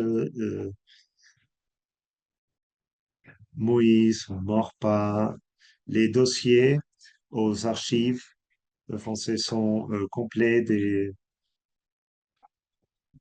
par les propriétés qui ont été mises à l'écart. Donc, ils losent en fait leur capacité de réclamation des terrains. Il faut qu'ils ont quitté l'île, mais très peu d'eux auraient pu, poursuivre en justice cela. Il y a beaucoup de documentation de cela pour la répartition de ces terrains. Donc, ils n'avaient pas la capacité de réclamation une fois qu'ils ont quitté l'île, même s'ils étaient en base à leur propre loi. Les émigrés avaient perdu toute leur propriété. C'est pour ça que Vernon de Chamilly a l'intention complète de la restauration de Saint-Domingue, puisque une fois qu'il a quitté pour l'Angleterre, il s'est enfui vers l'Angleterre, il y a toutes ces propriétés lui ont été quittées et l'archive en France, il y a plein de documents pour cela. Et ça, c'est dans la période où la colonie était libre et noire.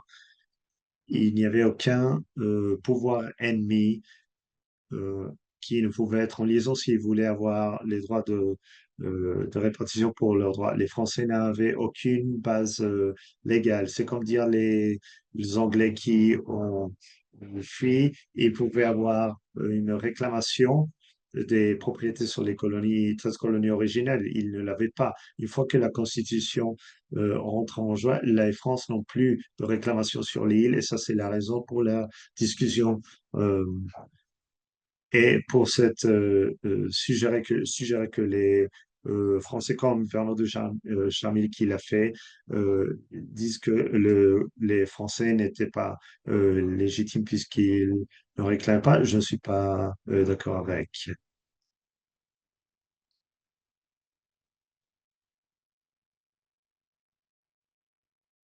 I think they can reply before I can intervene.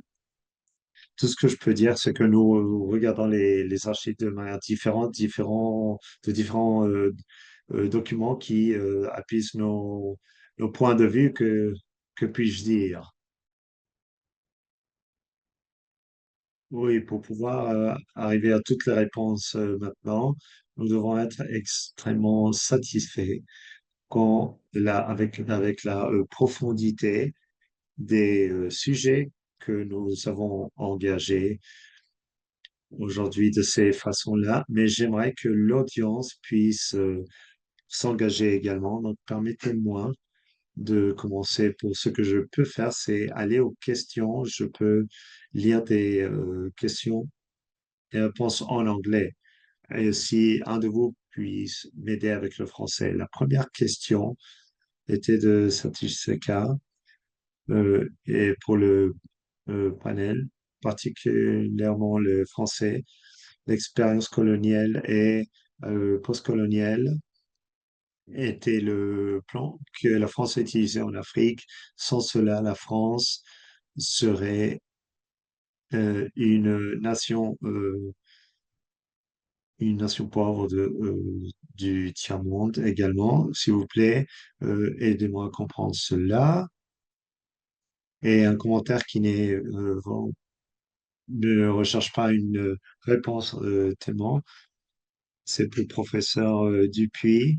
Avons-nous de l'évidence ou des documents qui montrent que ces titres ont été transférés ou que l'élite haïtienne qui a financé des lignes de crédit en France ou à travers du monde ont augmenté après l'acceptation? Ça, c'est une question d'un Jean.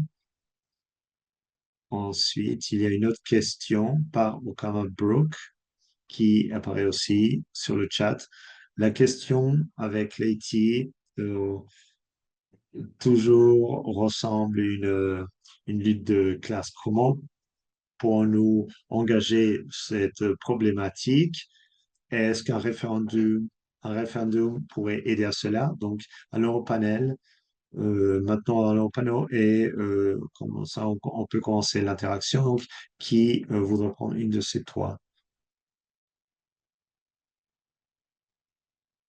Les phrases, vous pourrez bien sûr répondre. Oui, je vais répondre à la question de professeur Casimir sur le chat. Professeur,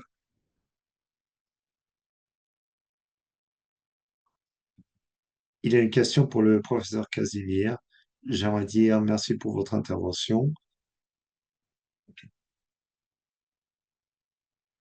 et pour pouvoir minimiser le caractère légal. Quelle serait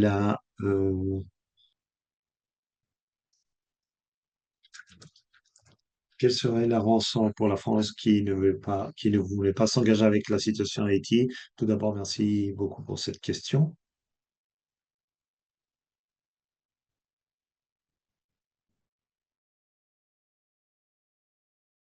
Le problème avec ces documentations,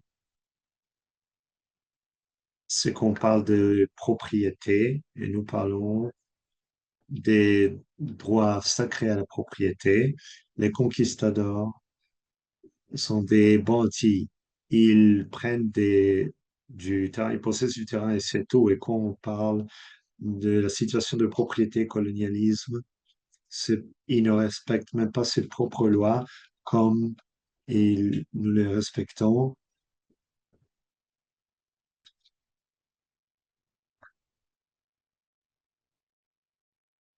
Donc, qu'est-ce qu'ils ont comme droit à la propriété? C'est là le problème. Et donc, nous parlions de propriété. Il faut penser à tout le problème du colonialisme. Le colonialisme est un autre sujet à part entière. Nous parlons d'un problème. Christophe Colomb avait décidé que l'Amérique était polluée et la France a dit, OK, je veux ma part aussi. Et qui décide qu'ils allaient diviser le monde en deux. C'est ça le problème. Donc, si on ne règle pas ce problème initial et on prend position, ça ne sera jamais résolu. Professeur Casimir, je ne sais pas si quelqu'un souhaite répondre à la question posée par Yael. Alors, je vais continuer. Est-ce que je peux parler? J'abonde dans le sens je pense que toute l'action de colonialisme est une question liée à un rapport de force, comme on dit en français. Ça n'a rien à voir avec la légalité ni avec la moralité. C'est une question de force brute. C'est de ça que s'agissait le colonialisme. Il n'y a pas d'autre manière de l'expliquer. Mais ce qui est important, c'est qu'une fois que le colonialisme était ancré, les colonialistes ont commencé à euh, construire un appareil pour justifier ce qu'ils avaient conquis. Et donc,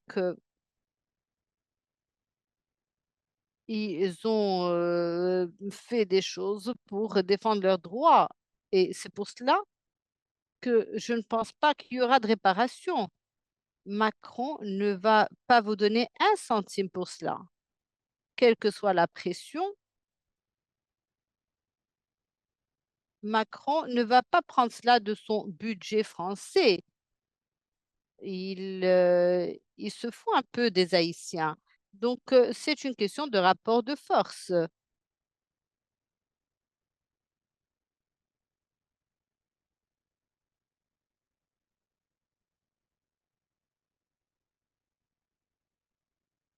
C'est ma position en tout cas. Prenez un autre exemple. Lors de la guerre froide, il y avait quelqu'un qui était un duc en Tchécoslovaquie à l'époque. Et donc,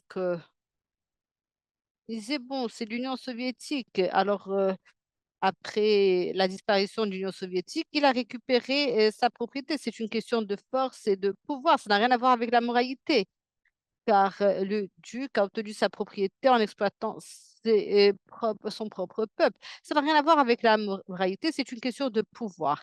Et sans pouvoir, vous ne pouvez pas le faire. C'est une question liée aux classes. Et Haïti est une société de classes. Il y a toutes sortes de choses sur le genre, la couleur, etc. Mais ce n'est pas vraiment ça, c'est une question de classe. Il y a ceux qui sont en haut et malheureusement, c'est ça l'histoire. Les puissants, ça ne gêne pas aux puissants le fait d'avoir des classes. D'accord avec ce que dit le professeur Faton, c'est-à-dire, et il vient encore, je dirais, prouver quelque chose que nous savons depuis Machiavel, n'est-ce pas? C'est-à-dire que c'est la force qui fait le pouvoir, ce n'est ni le bon Dieu, ni Satan, etc. Et jusqu'à preuve du contraire, les relations internationales sont régies par la loi de la jungle. C'est la raison du plus fort qui l'emporte. Mais cependant, tout en étant en position de faiblesse dans cette géopolitique des faibles, c'est-à-dire en étant en position de faiblesse extrême, Haïti a pour elle, je dirais, une position éthique qui est aujourd'hui partagée au-delà de notre nation par le reste du monde. Haïti est un symbole. Et c'est à ce titre que je pense qu'il n'est pas nécessaire d'avoir clair devant nous la perspective de gagner sur la question de la restitution pour persévérer dans le combat, parce que c'est ce que commande la justice. Il s'agit d'un engagement à la fois militant et savant. Savant pour que la réalité, pour que la vérité soit connue. Et à ce titre, nous avons un travail à faire aussi bien chez nous en Haïti, auprès de nos jeunes, mais également à l'étranger, à l'extérieur. Et c'est pour cela que nous, à l'étranger, nous continuons de faire de cette question un débat central de nos recherches. Mais il est important aussi d'en faire, je dirais, un débat d'ordre éthique pour que nous gardions cette conscience que ce n'est pas par hasard que ce pays se trouve aujourd'hui dans un état de pauvreté, dans un état de déliquescence. Il y a une trame historique qui explique cela. Et si nous ne comprenons pas ce premier faux pas, si nous ne comprenons pas ce premier clé-coup, comme on dit en créole, nous ne pourrons jamais construire une nation prospère. Donc c'est au nom d'une meilleure connaissance de notre passé qu'il est important pour nous d'insister sur le savoir construit, mais insister aussi sur ce que j'appellerais aujourd'hui une géopolitique de la dette. À chaque fois que les Haïtiens seront en pourparlers avec des officiels français, il faudra leur ressortir le menu de la dette pour dire que dans nos relations bilatérales, ceci que nous appelons une rançon sera toujours une épine, sera toujours un irritant. Et tant que nous ne prendrons pas cette question au sérieux, à bras le corps, il ne pourra jamais y avoir de relation apaisée entre la France et Haïti. Il nous reste 1 minute. We have 1 minute left. And so I will say. Il nous reste 1 minute et donc je dirais que nous devons publier des livres sur ces questions et nous invitons les panélistes ainsi que d'autres, des chercheurs, à publier leurs travaux pour qu'on puisse avoir un débat sur ces publications en français que nous pourrons traduire. Nous pourrons traduire les interventions et les étudiants doivent avoir accès à ces livres. Vous pouvez nous transmettre vos publications et nous vous contacterons par la suite. Cela marque la fin de notre webinaire. Il est 15 heures. Merci à toutes et à tous. Merci Yael. Merci à tous les panélistes. Merci au public pour ce webinaire qui est un succès, une réussite. Merci Franz.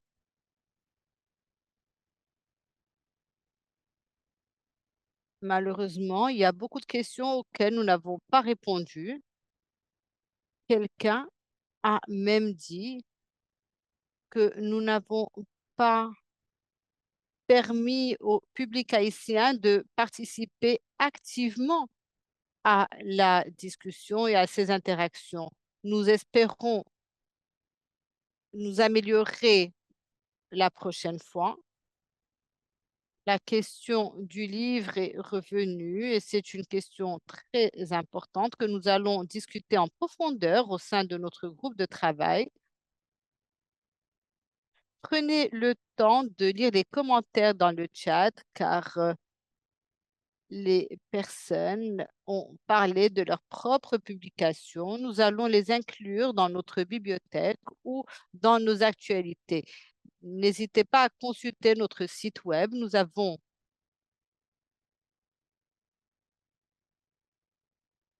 un groupe de travail haïtien qui est très actif, qui se réunit un vendredi sur deux. Nous le faisons depuis 2 ans. Nous vous invitons à participer régulièrement à ces groupes car toutes ces questions sont très complexes et ce sont des questions multidimensionnelles et pluridisciplinaires. Et comme nous le savons tous, il n'y a pas de réponse simple. Et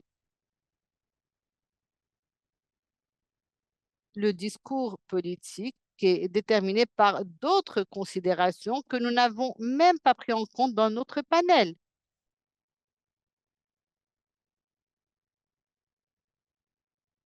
Nous avons d'autres groupes de travail dans le monde au sein de notre centre.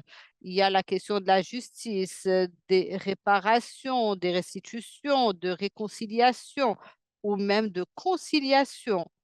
C'est une question importante, professeur Dutt, c'est important. Ce sont des questions clés qui intéressent des millions de personnes dans le monde. Nous les prenons très au sérieux. Ce panel a été extraordinaire en termes de profondeur, de complexité. Il a ouvert les portes à certaines réflexions très importantes.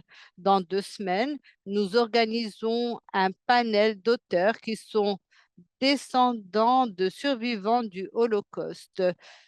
Je vous invite à participer également et nous allons continuer avec cette série de webinaires qui continue. J'avais promis de demander les derniers mots aux personnes. Et France, vous aurez le dernier mot car vous avez mis tellement d'énergie. Non, docteur Yael, c'est vous qui avez mis beaucoup d'énergie dans l'organisation de ce webinaire. Et j'aimerais remercier tous ceux qui ont participé ainsi que le public, car sans le public, le webinaire ne serait pas une réussite. J'ai vu les commentaires. Malheureusement, nous ne pouvons pas tenir un panel sur 4 heures. Nous organiserons un autre, donc ne vous inquiétez pas, ce n'est pas le dernier panel. Absolument.